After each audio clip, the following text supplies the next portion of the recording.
আজি অফিচৰ পৰা আহি ৰাতিৰ সময়খিনি কিবা এটা আনপ্ৰডাক্টিভ যোৱা যেন লাগিল সেইকাৰণে ভাবিছোঁ এতিয়া নিজকে চেলেঞ্জ এটা দিওঁ অফিচৰ পৰা আহি আছে এই কিতাপখন পঢ়িলোঁ অকণমান অনুৰাধা শৰ্মা পূজাৰীৰ অটোগ্ৰাফ তাৰপিছত এতিয়া সময় হৈছে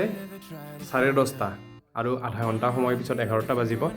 তো মই এটা নিজকে চেলেঞ্জ দিছোঁ আধা ঘণ্টাৰ ভিতৰত মই এখন ছবি আঁকিম যিমানখিনি পাৰোঁ ইয়াতে মই কেমেৰা অন কৰি লৈছোঁ আৰু এইফালে লাইট আছে লাইটো জ্বলাই লৈছোঁ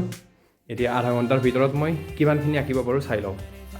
আৰু এইফালে জুবিনদাৰ ছবি এখন আছে এইখন ছবি আজিৰ পৰা কিছুদিন আগতে আৰম্ভ কৰিছিলোঁ কিন্তু কমপ্লিট কৰিব পৰা নাই আজি জুবিনদাৰ বাৰ্থডে আছিল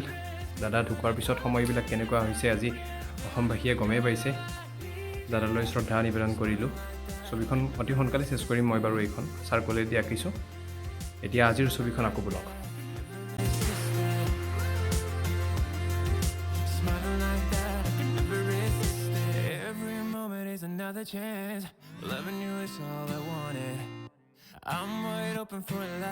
এতিয়া ইমানখিনিলৈকে হ'ল টোটেল এয়া মই আপোনালোকে চাব পাৰে 27 মিনিটছ আৰু এতিয়া সময় হৈছে 11টা বাজিলে